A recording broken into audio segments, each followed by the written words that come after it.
Carta sobre la tolerancia. Introducción. Como es usual con los grandes maestros, diversas lecturas emanan de sus obras. Generalmente los argumentos esbozados para defender una postura particular son distintas versiones acerca de lo que quiso decirnos.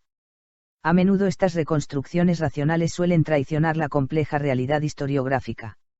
Hoy hablamos de John Locke, sin duda con justas razones, como el padre del liberalismo, un notable antepasado intelectual de nuestra sociedad capitalista.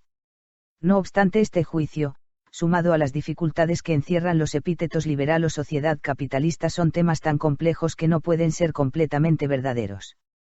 Tradicionalmente han existido tres corrientes interpretativas contemporáneas que han dominado la industria intelectual del legado de Locke.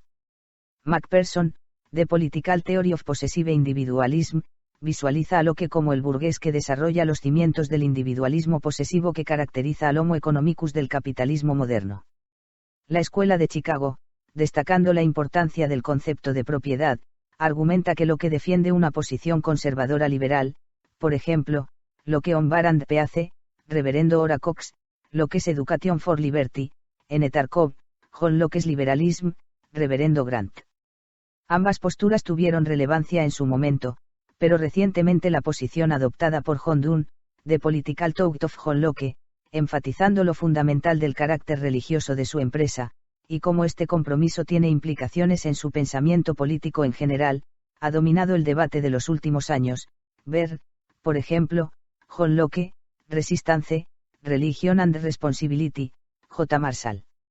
Sin duda existen sólidos argumentos que sustentan estas distintas posiciones, y no parece osado arguir que todas estas interpretaciones de alguna manera se aproximan a la realidad.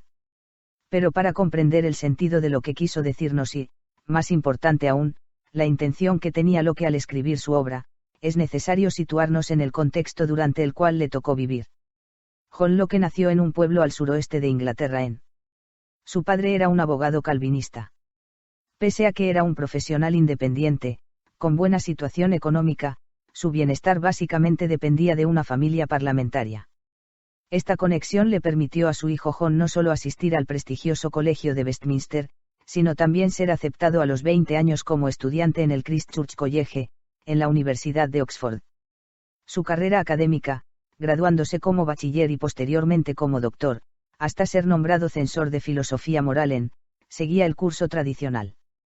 Durante sus 15 años en Oxford escribió un par de ensayos acerca de tolerancia religiosa y unas lecciones magistrales en el tema de las leyes naturales.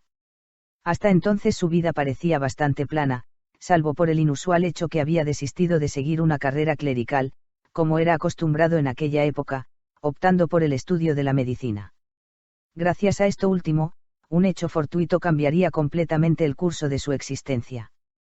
En el terrible año del incendio de Londres y la plaga, Locke conoce casualmente a Lord Ashley, una figura política clave en la corte de Carlos II de Inglaterra, que posteriormente sería conocido como el primer conde de Shaftesbury. El noble inglés padecía de una afección al hígado que era mortal. En una de sus visitas a las aguas termales de Astrop, en Oxford, para aliviar su dolor, las botellas de agua le fueron llevadas no por su doctor habitual, sino por un amigo de este, que era precisamente John Locke. Así comenzó esta famosa y afortunada amistad. En menos de un año Locke ya habitaba con la familia como asesor y médico del poderoso Lord Ashley. Sin embargo, fue el milagro médico el que pavimentó el futuro de John Locke. Personalmente dirigió una osada operación para remover el absceso que afectaba al hígado de su patrón, insertando además un pequeño tubo de oro por la pared del estómago, con el objeto de evitar futuras malformaciones.